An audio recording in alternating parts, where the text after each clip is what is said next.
Tonight on The Buzz, we are talking about stunts. Stunt performers, stunt coordinators, action designers, and action directors. We start with Melissa Stubbs, the first woman ever inducted into Stunts Unlimited. She talks about what it takes to create awe-inspiring stunts. Next, Jack Gill is an action designer and action director and the former president of Stunts Unlimited. He talks with us about the difference between a professional stunt person and a crazed idiot. Next, Georgia Durante founded Performance 2, a car-driving stunt team that specialized in precision driving for car commercials. She explains how she switched from driving for the mob to driving for Chevy. Next, Buddy Joe Hooker is the current president of Stunts Unlimited and a stunt performer in over 1,000 productions. He explains how he got into stunts, the business behind stunts, and the role of Stunts Unlimited. All this plus James DeRuvo with our weekly doddleNEWS update. The Buzz starts now. Since the dawn of digital filmmaking, authoritative, one show serves a worldwide network of media professionals. current, uniting industry experts, production, filmmakers, post-production, and content creators around the planet. distribution. From the media capital of the world in Los Angeles, California, the Digital Production Buzz goes live now. Welcome to the Digital Production Buzz, the world's longest-running podcast for the creative content industry, covering media production, post-production, and marketing around the world. Hi, my name is Larry Jordan. Tonight, we devote the show to getting a behind-the-scenes look at all those stunts that leave our jaw on the floor. By the way, if you enjoy The Buzz, please give us a positive rating and review in the iTunes store. We appreciate your support to help us grow our audience.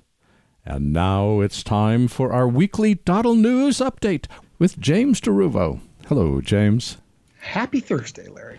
And a wonderful Thursday to you, although I should mention, before we start, that we're recording this segment on Tuesday this week, just in case the world changes between Tuesday and Thursday. So what you're saying is, if it's Tuesday, this must be Belgium. Never mind. So what's the news? FAA has a new program, and under this new program, companies like DJI will be able to pre-clear professional drone pilots to fly in restricted airspace and no-fly zones. This new program is called the Low Altitude Authorization and Notification Capability Program, or LANC, and it grants DJI and select drone companies the authority to clear professional drone operators to operate within a predefined area within a no-fly zone and at a altitude below 400 feet. So you could get near real-time authorization through a custom-built app that DJI will provide professional drone operators, and then they can fly their drones near airports. Well, what's your opinion about this?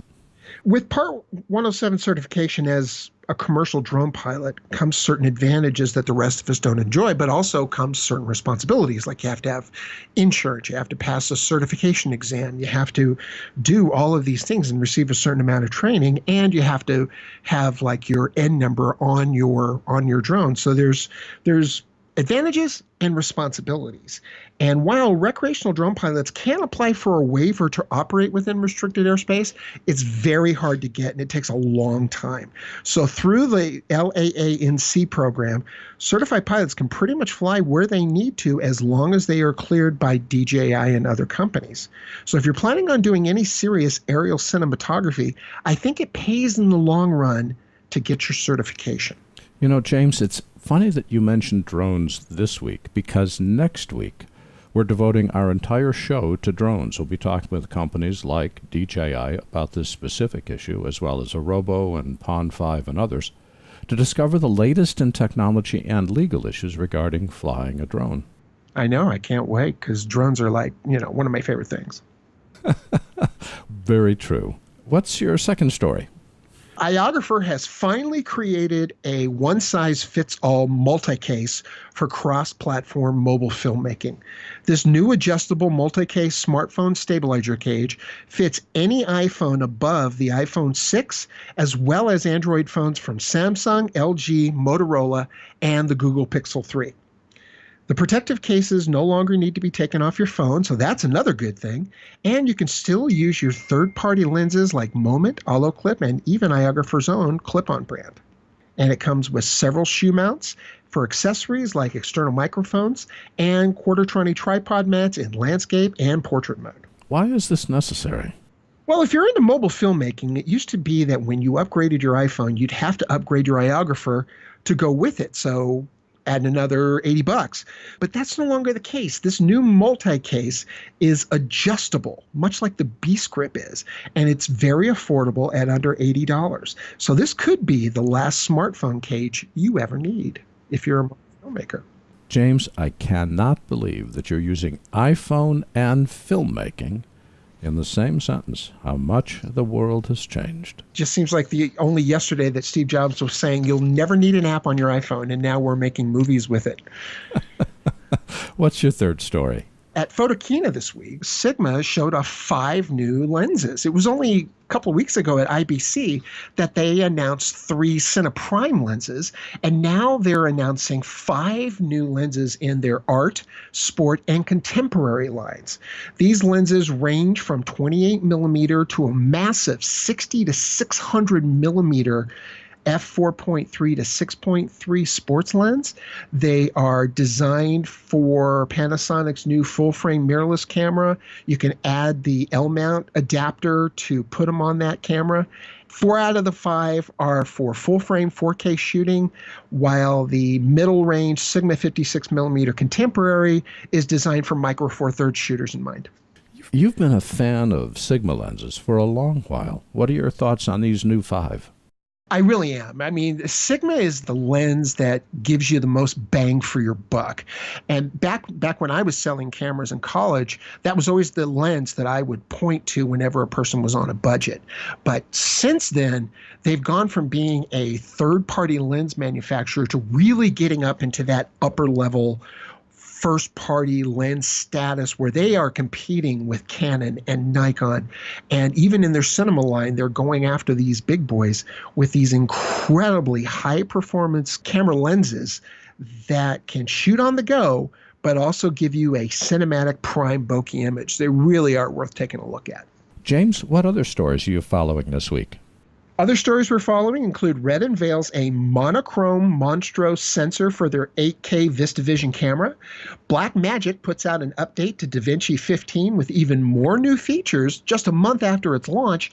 And Comcast gets what it always wanted all along from Disney, paying $15 billion for Sky TV. That's what we're working on. What's tonight's show about? Tonight is a great show. We're talking about stunts, creating them, performing them, and the various roles within a film crew for stunt professionals. And boy, do we have some stories.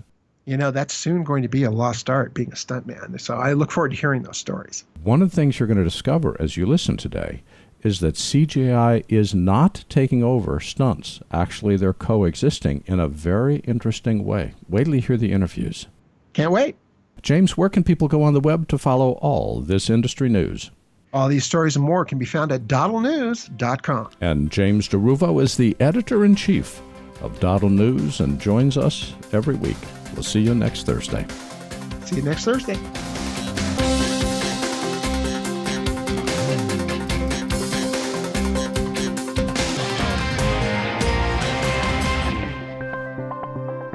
Here's another website I want to introduce you to, doddleNEWS.com.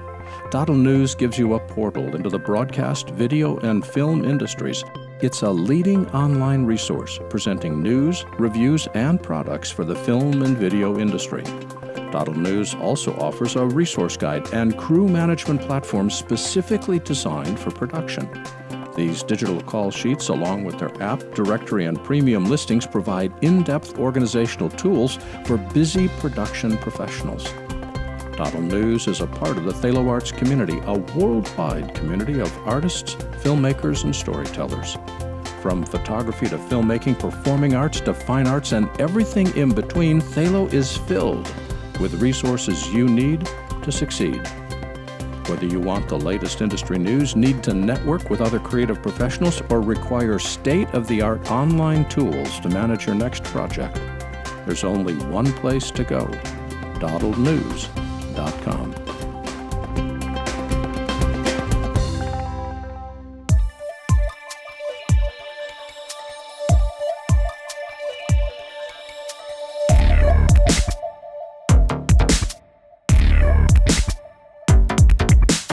Melissa Stubbs is a stunt coordinator. She's also a director and member of the Directors Guild of America.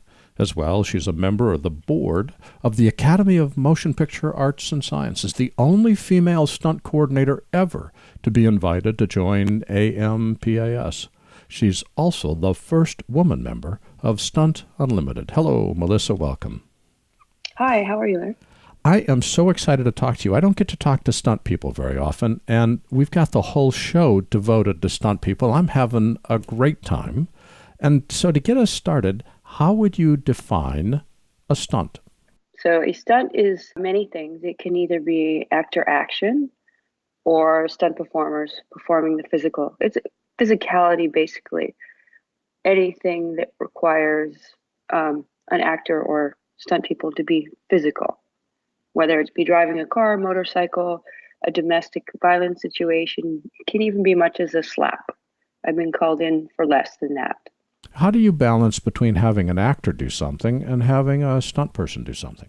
Well, I think it all depends on the actor, their experience level, and they're willing to do so without getting injured, because once your actor is injured, you're on hiatus and the crew has a vacation. I had the great pleasure of reading your bio, and you have done some incredible things. You're a stunt woman and a stunt coordinator and an action designer and a second director. How would you describe the differences between what each of those four roles does? On the set, what you have is a stunt coordinator who's in charge of the safety and the setup of all of it. Because, as these young stunt people, they'll just do anything. Oh yeah, I can do that. I can do that. The stunt coordinator is an extension of the director. And they go through the script, break down the action, hire the stunt people, design the stunt, bring in the equipment, run the rehearsals. They basically sort of direct the action part of it, and you make sure that it's safe for the performers and bring in the right people. And you have to, as a stunt coordinator, you have to use your instincts a lot.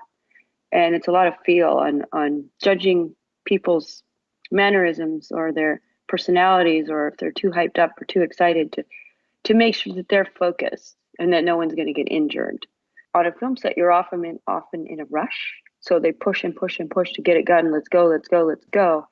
When we're not ready and it becomes unsafe, and the director has a vision of what the shot has to be, and it's your job to say, everybody hold on. Here's what we're going to do. This is what's safe. We're going to rehearse it slowly, methodically, and then we're going to shoot it. So you're sort of like the mediator and the calm voice. Now, a second unit director works with the stunt coordinator. Sometimes they're one and the same, like a case of Vic Armstrong or Simon Crane or Andy Armstrong. They direct and design the action.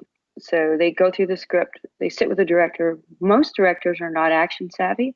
They're in charge of telling the story and building the characters. So your second unit director and stunt coordinator work as an extension of the director, and you create the story and the characters with action and physical action and movement, the way a person fights, or if they can't fight. The second unit director goes out and shoots all the action, the wide shots of the sequences.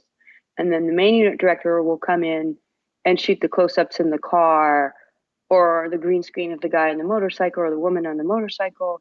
And they shoot all the emotional beats and the dramatic beats to move the story forward. You've used the word safe multiple times. When you've got someone falling from 7,000 feet or whatever the distance is, how do you keep a stunt performer safe? First of all, you bring in the right person. Sometimes it's because they're a good double for somebody or with the right skin tone, or you start with somebody who's experienced, someone who is an expert and the best at what they do in that particular thing. Say it's a motorcycle jump or a motorcycle laydown or crashing through a window or whatever it might be. You bring in the best at that, the best you can find that the budget and schedule will allow. You want them to be a good double for your actor. You make sure they have a good demeanor and they're not a daredevil or they're not out to prove something. I call it Kodak courage. Some people will do anything if you put a camera on them. So as a stunt coordinator, if anybody gets hurt, it's on your shoulders because you allowed that to happen. You have to have a good sense of people. If you take a rodeo person or a motorcycle racer or a professional skydiver and you throw them into a movie set situation, it's an entirely different deal.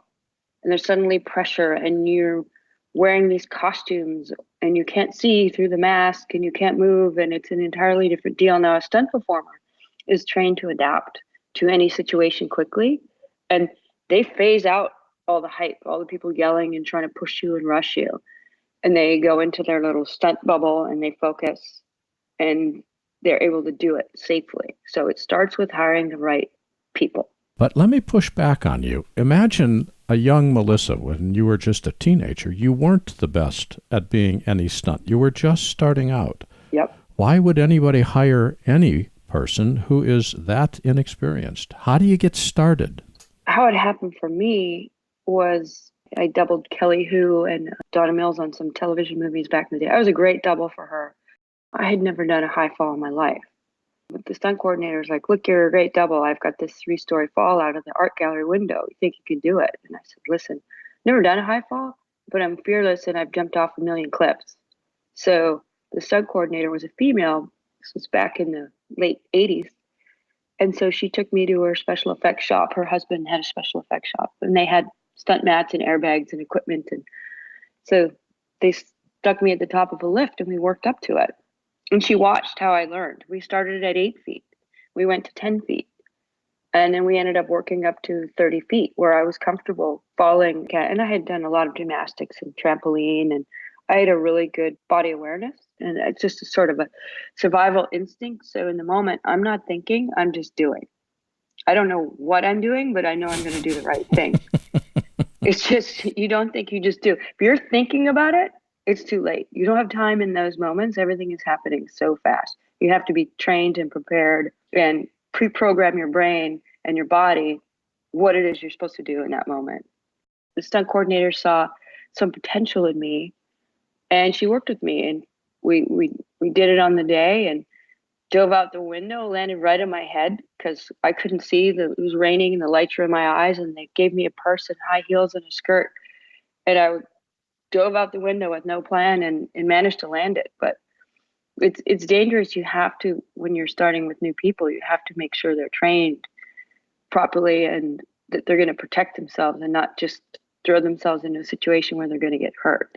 What do you recommend for training for stunt people? Not just people starting out, but even when you're in the middle of your career. You can't have enough skills. If you're training to be a stunt person, train to be a stunt person. If you're not working, you should be putting all of your money and time into learning a new skill. And if I go on vacation, I go, what can I learn here? And you're always learning, or I'm going to go fly to Florida and spend 2 weeks jumping out of planes. I may never do a skydive on film, but I learned how to do it. You teach yourself how to learn and at a rapid rate, because you might get a call to do a job and it's in a week and you have to be able to jump a horse over a 6-foot fence in a week. Now there's professional people who that's all they do and they could hire them, but you're the established double for this character. So you're going to get the first crack at it. So you got to be ready. My words would be learn everything and just keep training. And the more you can do, the more hireable you are. Stunts have been for years and years dominated by men. There's not a lot of female stunt people and even fewer stunt coordinators. What's the challenge of being a woman in this part of the business? Well, when I started, there was maybe one female stunt coordinator. She was married to the special effects coordinator. So they sort of would do shows together. But there were no female stunt coordinators in the United States. It just didn't happen. There was one lady named Mary Albee who did show called Murder, She Wrote for about 9 years. It just didn't happen. Women weren't allowed to stunt coordinate. It was completely male dominated. It was a slow, steady uphill climb, dealing with a lot of people and negativity, and like, you're never going to do this. You can't ever coordinate. You're just going to do stunts. And with a stunt woman, basically you reach the age of 40 or 45, even your career is kind of over as a stunt performer. You're not going to get hit by cars. You probably don't look so good in the miniskirt doubling a 16-year-old girl anymore. So you have to evolve and move into stunt coordination or second unit directing or directing. So it was a complete uphill climb, and I was just tenacious and determined, and I wanted to learn. So I had to be 10 times more knowledgeable and prepared than a male stunt coordinator. So I go into the meeting of male producers and a male director, and they go, "Wow, you're a stunt coordinator? You're a woman. I've never had one of those." And I'd be, "Well, you're in for a treat because I'm really good at what I do." What's the stunt that you enjoy doing the most, or did enjoy doing the most? I love doing driving sequences or flipping cars, cannon rolls, pipe rolls. I also really love doing a great motorcycle chase. That usually ends in with a lay down or a crash of sorts. I also love the creative process of choreographing fights. Cool, visceral, brutal, knockdown, drag out, realistic, Born Identity, the original Born Identity type of fights. That's a whole process. It's a dance. You're choreographing a dance. It's not just one stunt. It's a whole sequences, and it's very character based. I sort of like all things. I suppose if there was only one thing I could ever do for the rest of my life, it would probably motorcycles. Amazing, amazing life. The fact that you've lived this long, I swear, amazes me. I can't believe I'm still here. Well, I never planned to get this far, so I'm like, now what? Melissa, you've done so much, but as you say, as you get older, your career needs to evolve. Where are you going next? I've exceeded all of my dreams as a kid and what I ever thought I could achieve. And you have to keep just raising the bar and figuring out what's next. And now I want to direct an action movie. I've been doing this for 31 years, worked with every great director currently today. And now I want to take everything I've learned from them and from my experiences about action and drama and filmmaking, and I want to create an amazing action movie, romantic comedy, something that pulls on people's emotions. And when people walk out of the theater, they go, "Wow, that was awesome." For people that want to hire you for their next gig, where can they go on the web to learn more about you? My Stunts Unlimited site, it's a group of directors, second unit directors, stunt coordinators that I'm a part of, StuntsUnlimited.com. And my own personal site, which is actiongirlfilms.com. Lots of places to go. Stunts Unlimited and Action Girl Films, all one word, actiongirlfilms.com. Melissa Stubbs is a stunt coordinator, a second unit director, and a stunt woman. And Melissa, this has been fun. Thank you very much for your time. Such a pleasure, Larry. Thank you so much.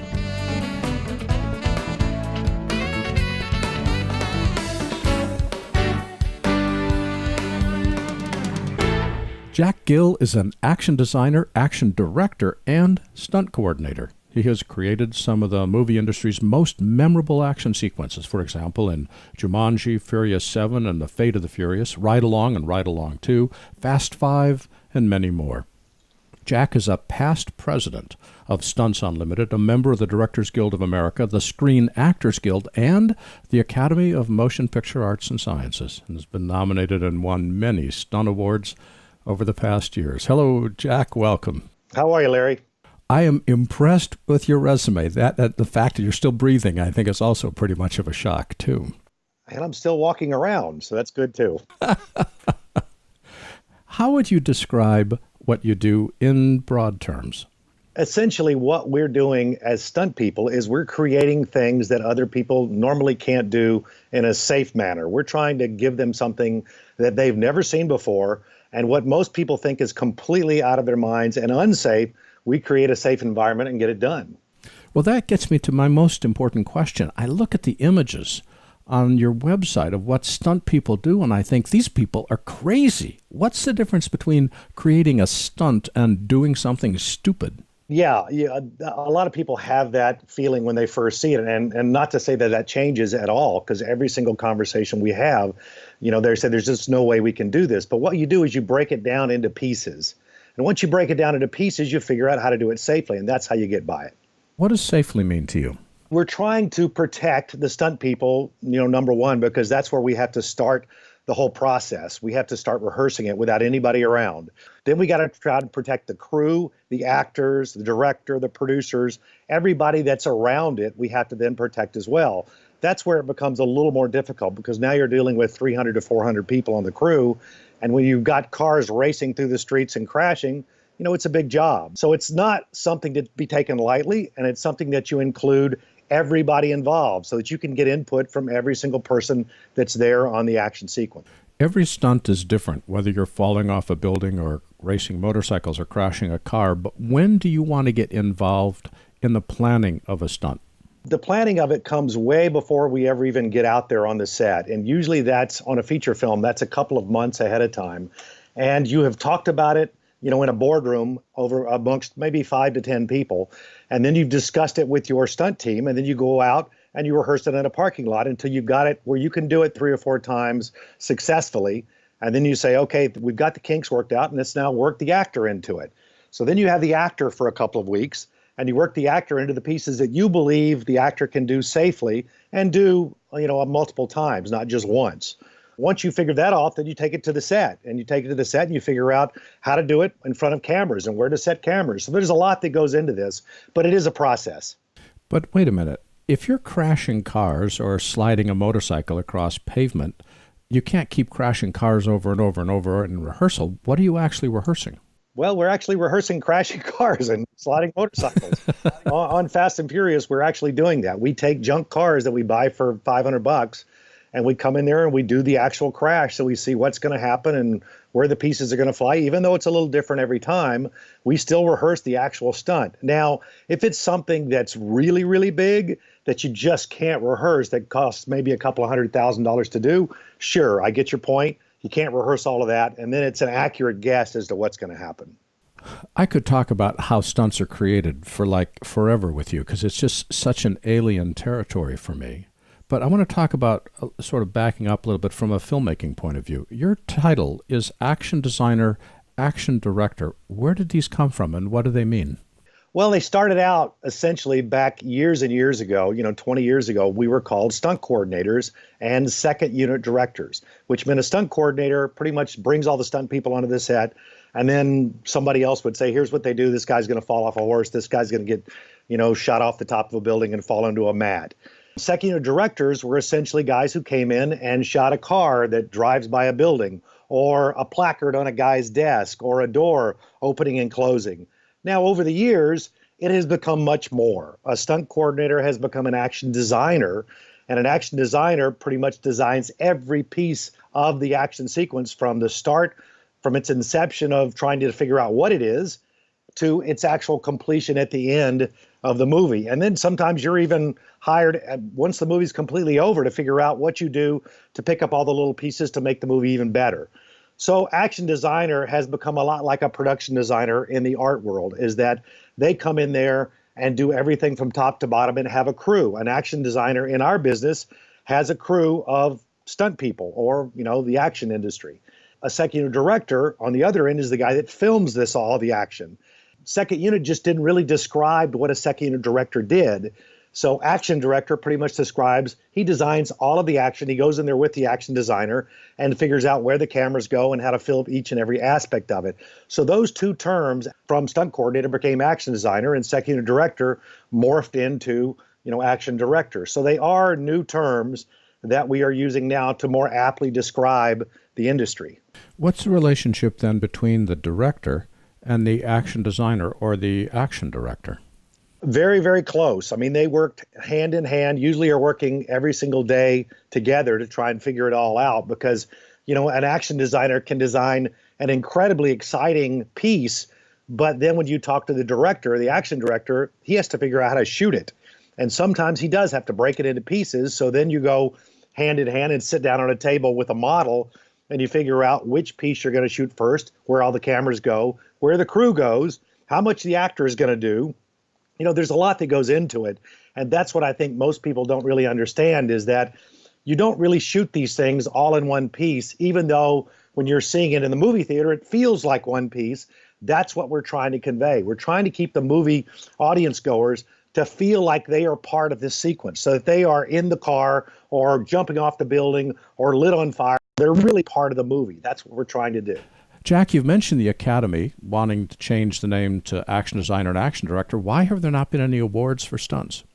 That's a great question. And the problem I've had is for 29 years, we have been asking the Oscars for an action category, and they have shut us out every single year. And I wish I could give you an answer to that, Larry, but for some reason, they have a deep-seated problem with bringing in an action category, even though I think it would bring their ratings up. So maybe we just need the public to get involved and to try and convince the Academy that we need an action Oscar. Well, one of the things about being a stunt person is staying in shape. And I was curious, when you're training, what's the most important part? Is it working on your strength, working on flexibility, working on stamina? What makes a good stunt person physically? I think you do have to stay fit the entire time you're trying to do stunts, because, you know, there are so many avenues that the stunt world can go into. You know, sometimes you're doing horse pictures, sometimes you're doing car pictures, sometimes it's all high falls. You can't ever tell which way it's going to turn. So as a stunt person, you have to be completely fit in all avenues. So you're continually training in almost every aspect of the stunt business. You know, it's always very exciting as to what you're doing week in and week out. But if you don't stay fit, you're going to get hurt. And that's the problem, is that you're trying to continually not get hurt. That's not to say it's not going to happen, because the business has gotten inherently safer than it was when I first started. But that's the thing you're trying not to do. You're trying not to get hurt, because once you get hurt, you're out of the business and people forget about you pretty quickly. Let's flip the same question. When you're training, what's the most important mental aspect of the job? That's a great question, because the mental aspect of it is just as important as the physical aspect of it, because there are lots of stunt people who are extremely fit and extremely athletic, and you think these guys are going to be fantastic in our business, and then you find out they don't have the mental capacity to understand it. Either they don't have common sense, which has a lot to do with it, or they can't think on their feet quickly. And if you can't think on your feet quickly, you're going to have a real problem in this business, because things go wrong. And when things go wrong, you have to understand what you're going to do when those things go wrong and make the right choice. Some people can't do that. Some people freak out and just break down and can't make an adjustment. What makes a great stunt person is being able to make a great adjustment under fire. And that's where we see the really fantastic stunt people shine, is when something has gone wrong and they still make the right choice to make it through whatever it is that they had to do to get through it without hurting anybody. Well, you mentioned earlier that you like to get actors involved as much as possible, as early as possible in creating a stunt. But how do you decide how much dangerous stuff an actor can do? Well, I mean, you start from the inception, understanding the actor and what they've done in the past. And then, you know, if I don't know the actor ahead of time, we'll bring him on board and let him watch most of the rehearsal process so he gets a feel for it. And then once he's gotten a feel for it, we'll bring him in very gingerly to start with, because the last thing we want to do is even twist an ankle or create a bruise, because actors are irreplaceable in the business. So once the action arranger has gotten a feel for what he can do, we take him in there and we say, let's start you off with, you know, something small. And you graduate from there to see how much you can do. But you never want to put him in a situation where there's only a 50-50 chance he's going to get through it without getting hurt, because that would be asinine on, you know, the stunt designer, because you can't afford to get an actor hurt. So we put them in as many pieces as we can to see that we can duplicate it as many times as possible. You're talking to an audience of filmmakers, not stunt people. Yeah. What would you tell a filmmaker are the key things to keep in mind when they're thinking of doing stunts for a movie? Well, I mean, I think as a filmmaker, you have to understand that you need to listen to your action designer and to your action director, and you need to look at a lot of the videos that they did beforehand to show you the rehearsals. A lot of times filmmakers can help you out. They can come in and say, well, I see what you're doing. You're doing it in a lot bigger piece. I think I can put the actor in here. And so it's great to get input from filmmakers to find out what we can do to make our job easier or to make it a better piece. There's lots of input that really helps us in that situation. So it's great to see the rehearsals ahead of time and then to expand on it and say, here's what I think I can do to help. How is CGI affecting the stunt industry? That's a question that has come up quite a lot in the past. It used to be that we thought CGI was going to replace the stunt industry and the special effects industry.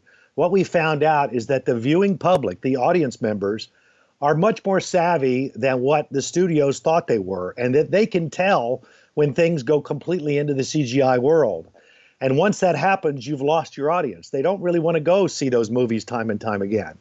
So we went back to doing things live as much as possible to try and do really, seat of your pants stunts and try and do everything as real as possible and use CGI as a partner where they'll replace backgrounds for us. So they'll take cables out. But it has become a real close partnership with CGI in that they're allowing the stunt industry, the action industry, to do as much as possible live, and then they will help us as much as they can. So it's become a really tight-knit partnership.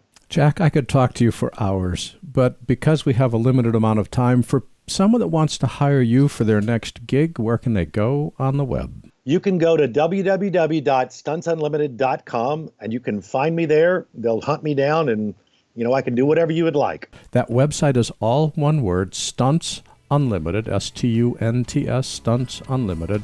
And Jack Gill is an action designer and action director. And Jack, this has been fun. Thank you for your time. Thank you, Larry. I appreciate it.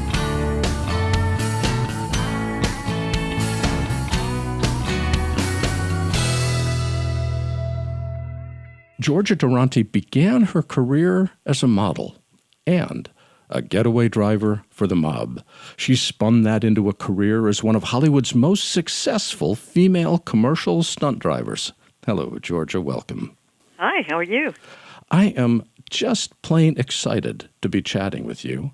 And to start, modeling and stunt driving are not generally associated with each other. How did you get started? Well, okay. I went to New York City to further my modeling career, and I ended up dating a guy that owned an after-hour club. I was there one night, and 5 feet away from me, a guy pulled out a gun and shot the guy next to him. Everybody scattered, and Frankie threw me the car keys, and he said, "Georgie girl, pull up the car, quick." And I ran down the stairs, and they got his body down 2 flights of stairs, threw him in the back seat, and stepped on it. So I took off, and I would see a cop, and I knew we had to slow down. But I got him to Bellevue Hospital in record time.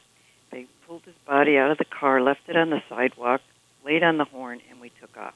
And all they talked about was, "Man, Georgie girl, can you drive a car?" They could care less if the guy lived or died, right? They talked about that for months, and I'm from Rochester, New York, which is the home of Kodak. And I went home for a weekend, and I ran into the godfather of upstate New York.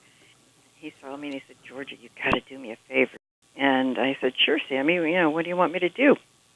He says, "You have to deliver a message for me." He says, "If anybody finds out about this, they're going to find my body in the Genesee River." He says, "I can't trust anybody." So the next day, he showed up with a sealed envelope, and I flew back to New York, and there was a black limousine waiting for me at the airport. And they drove me into Brooklyn, and we went into this restaurant, and I'm escorted into this back room. And there's 4 guys sitting there, and I'm introduced as Georgie girl. And one of the guys kind of raised his eyebrow like he recognized the name, and I suppose he had heard about how I drove the car that night. And it turned out to be Carlo Gambino. I think what must have ran through their minds, if Sammy could trust me with a message like that, and still to this day, I don't know what was in that message. At the time, I was appearing on covers of magazines. I looked like the girl next door. I was the perfect person for them to use. I mean, who's going to suspect me? You do look like the perfect girl next door. I had a chance to go to your website, and we'll mention that at the end of the presentation. But your modeling career is stunning. But aside from this side trip into driving for the mob, why did you decide to become a commercial stunt driver? Well, you know what? A mob war had broken out, and they were killing everybody who knew anything, and I obviously knew a lot at that point. So I ended up coming to California. I had $7 in my pocket and a 7-year-old daughter. I lived in the car. And I finally found a friend that I used to model with, and he had a little studio apartment in Brentwood, and he let us stay there until I could figure out what I was going to do. And while I'm there, I'm watching a lot of TV, and every time there was a commercial, it was a car commercial. Now, I couldn't model because they'd figure out where I was, and I didn't know what I was going to do to make money. So after looking at all these car commercials, I realized most of the time you could never see the driver. That's perfect. I could do that, right?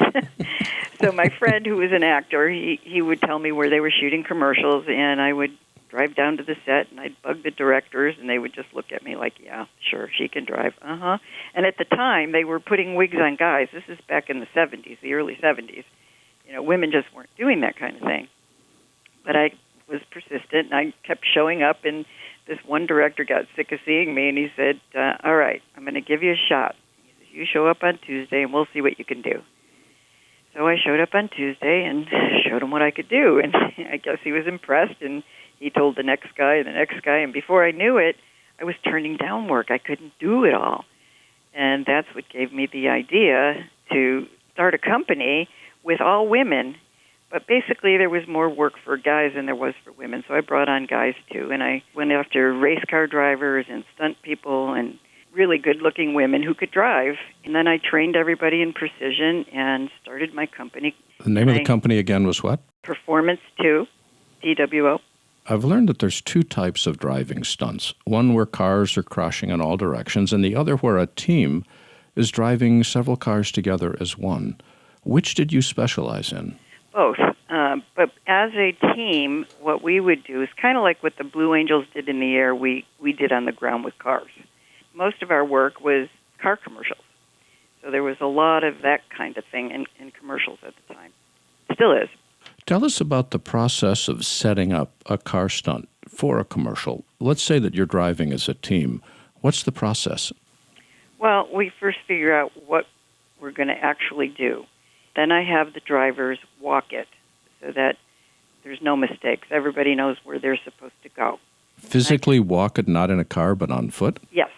I'll walk beside them, and they will get in their formation, and then I'll call the next move, and they have to do that next move as people, and then when they get in their cars, they know what to do.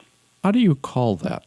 Well, I'm usually, on the camera car with my radio, and I'll say all car front or whatever the move is, then I say it, and they do it on cue. Now, just as because I used to direct live television, are you giving stand by to do this and then do it? Because otherwise, when you say go, people may hesitate on exactly when they're supposed to execute. Now would be the word that I would use. I'd say all car front, now. And then they would move on now. So they would get ready for it, and then on now they would make the move. What are some of the projects you've worked on? I know there's probably been more than you can count, but what sticks in your head? Well, how about the one that I crashed a $250,000 Dino Ferrari? Well, that strikes me as something you don't do very often. Thank God. Yeah, I was doing a Bugle Boy Jeans commercial. In fact, that's actually how I started writing my book. And I had to do a 180 on a narrow mountain road. We were up in Bodega Bay. And this Dino Ferrari was a vintage Dino Ferrari. So when I went to do the 180, the back tire caught the soft shoulder and flipped the car over an embankment. And I was somersawing to a 300-foot drop-off into the ocean. It stopped 40 feet short of going off the cliff. And all I kept thinking about as I was somersawing to my death was, oh, my God, I'm wrecking a $250,000 car. And I never once thought about my life or my kids or nothing. And I thought that was so odd. So when I got back from location, I went to see a therapist because I wanted to find out why my life wasn't important, why it was all about the car. And the therapist suggested that I get a journal and write in it for 20 minutes a day, whatever came to mind. And I started doing that, and all this stuff started coming out because I had never analyzed my life before. I just kind of, when it all started coming out on paper, I started adding dialogue to it and becoming a book. Well, the first publisher who saw it bought it within 23 hours. And then I got terrified. I said, oh, my God, when people find out about my life, it'll probably never work again. But it ended up doing quite the opposite. In fact, it started helping so many people to see themselves on the pages and change their lives, which I didn't realize would happen. Now, is that the book, The Company She Keeps? Yes. Uh-huh. The Company She Keeps is it an autobiography or is it a series of philosophical thoughts? No, it's an autobiography. It goes through my whole life. Georgia, you've done stunts driving. You're a stunt coordinator, second unit director. You're an author, and you also work at a place called Enchanted Manor Events. Why so many different businesses? It is a business, but it is my home, and I adopted a little girl. She was 10 days old. She's 12 now. And I had to get out of this doing stunts because the doctor, I had two operations on my neck and he said, if you continue, you're going to be in a wheelchair. So I had to kind of back off from that. And then when I adopted this little girl, I really didn't have an income anymore. So I started doing weddings and renting my guest house to vacation people. I rent it for filming, and now it allows me to be a stay-at-home mom and still make an income. Well, I think that raises the bigger question. A lot of people get into stunts, I think, because of the challenge and the adrenaline. For you, what's life after stunts? Oh, well, it took me a while. I got to have that excitement in my life, and not doing that anymore. I mean, I really had to find something that could take the place of that. And boy, I found that kids really do that. my daughter is getting into that preteen stage now, and oh my God. So anyway, it's kind of fun just taking her to auditions and getting her started on her career in life. But I don't think your career is over. I think you still have lots of opportunities ahead. And for people that want to keep track of what you're doing or take a look at your book, where can they go on the web? Well, the website for my book is the name of the book, which is thecompanySheKeeps.com. For the Enchanted Manor, for my vacation rental and weddings and whatever, I call it the house that Chevy built. But anyway, that's called EnchantedManorEvents.com. Those two websites are thecompanySheKeeps.com, all one word, and EnchantedManorEvents.com. And Georgia Durante is a model and a stunt driver and a stunt coordinator. And Georgia, thanks for talking with us today. It was great talking to you.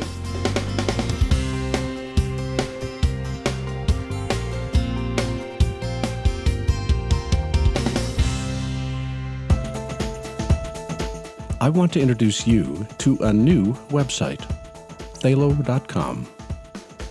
Thalo is an artist community and networking site for creative people to connect, be inspired, and showcase their creativity. Thalo.com features content from around the world with a global perspective on all things creative. Thalo is the place for creative folks to learn, collaborate, market, and sell their works. Thalo is a part of Thalo Arts, a worldwide community of artists, filmmakers, and storytellers. From photography to filmmaking, performing arts to fine arts, and everything in between, Thalo is filled with the resources you need to succeed. Visit Thalo.com and discover how their community can help you connect, learn, and succeed. That's Thalo.com.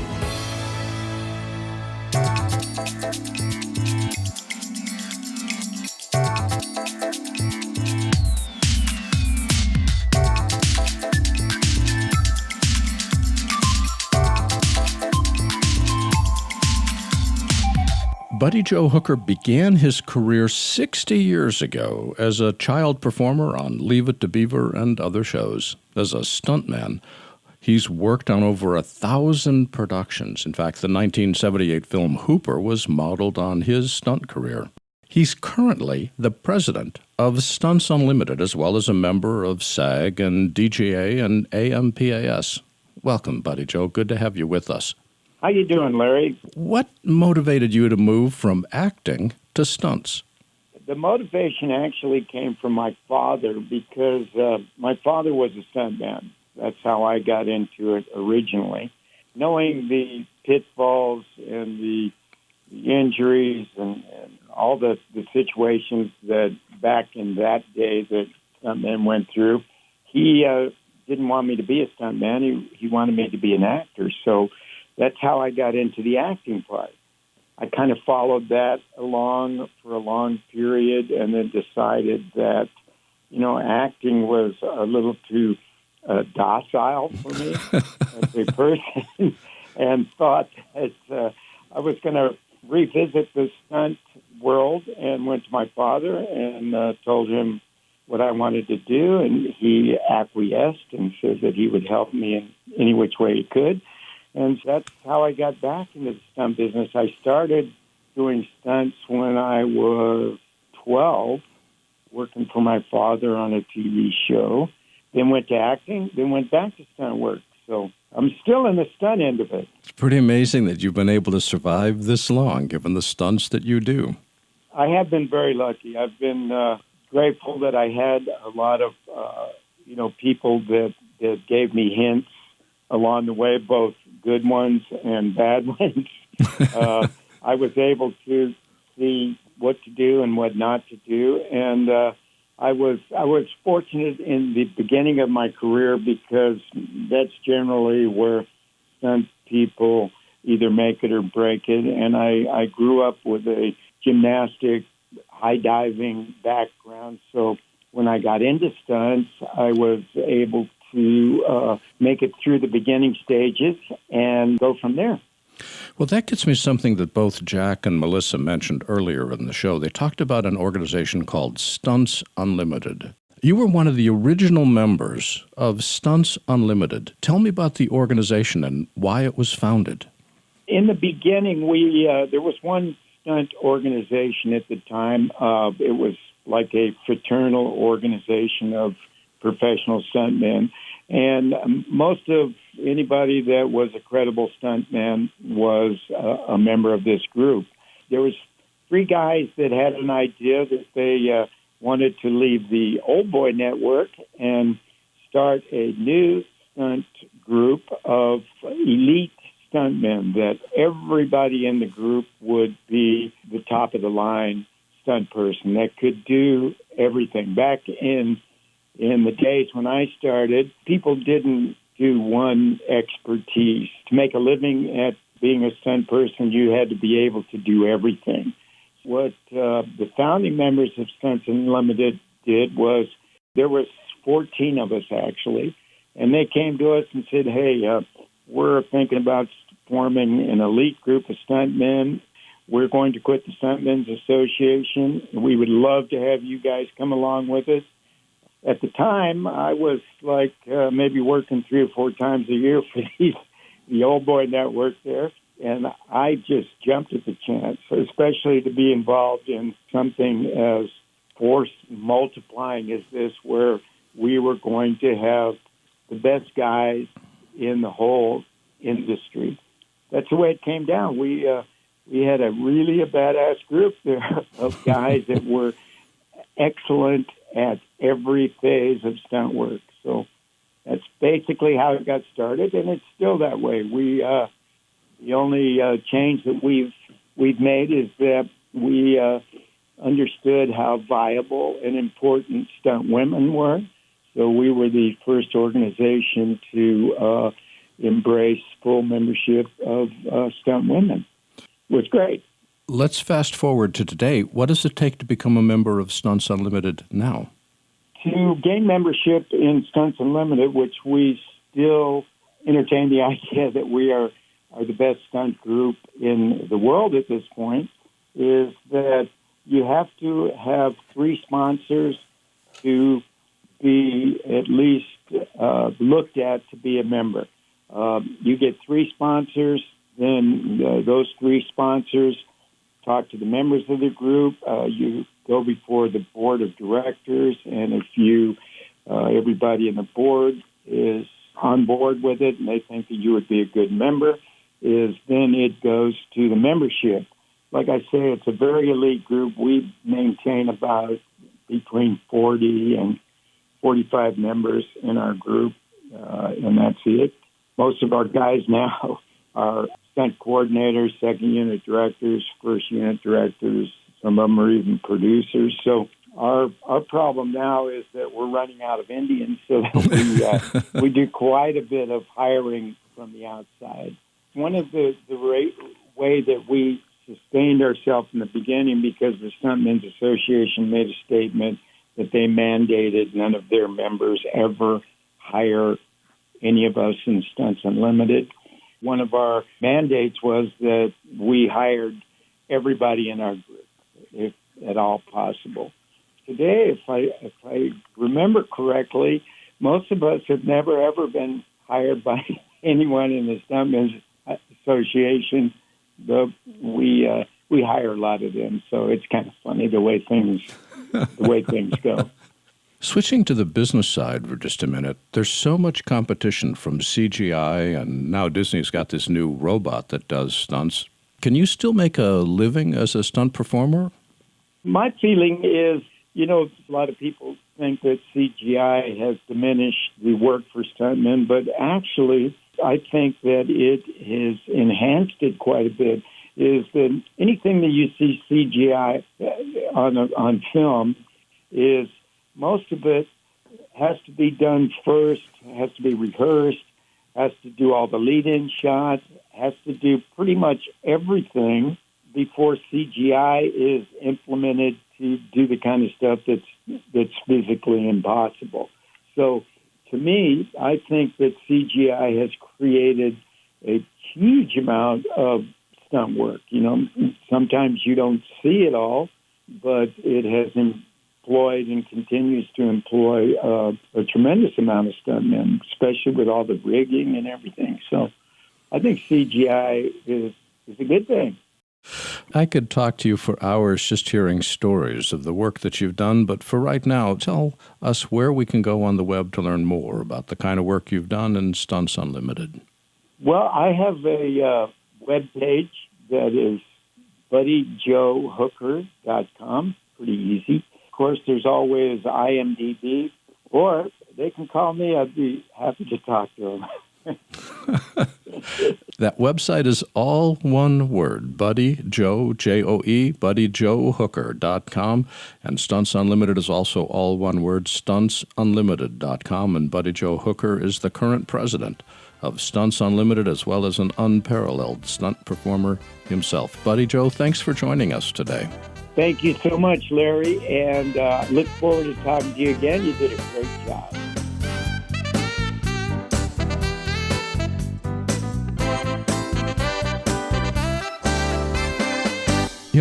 I was just thinking, in all my producing or directing, I've never worked with stunt people, which, after talking with tonight's guests, makes me realize how much I missed. While there were times in chatting with them this evening, I was wondering whether they were actually working with a full deck. There is no doubt they are actively living in the here and now, focusing intently on the job at hand, not just to make sure they don't get hurt, but for the sheer adrenaline-filled joy of it. You could hear it in their voices as they talked about past projects, the excitement of creating a stunt that no one had ever attempted before. Many times, as we work on a project, we're busy thinking about the next project, or simply wondering about lunch. That's a luxury a stunt performer cannot afford. If they take their eye off the immediate challenge, they can find themselves in a vintage car tumbling off a 300-foot cliff. Their stories are endless and endlessly fascinating. and they revolve around some ridiculously dangerous challenge that they need to act in, with enough presence of mind to survive. It takes a special breed to succeed in stunts. And I had a great time tonight visiting with some of the best. Just something I'm thinking about.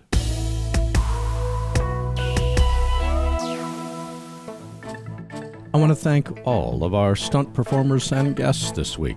Melissa Stubbs, Jack Gill, Georgia Durante, Buddy Joe Hooker, and James DeRuvo. There's a lot of history in our industry, and it's all posted to our website at digitalproductionbuzz.com. Here you'll find thousands of interviews, all online and all available to you today. And remember to sign up for our free weekly show newsletter that comes out every Saturday morning. Talk with us on Twitter at DPBuzz and Facebook at digitalproductionbuzz.com. Our theme music is composed by Nathan Doogie Turner, with additional music provided by smartsound.com. Our producer is Debbie Price. My name is Larry Jordan, and thanks for listening to the Digital Production Buzz.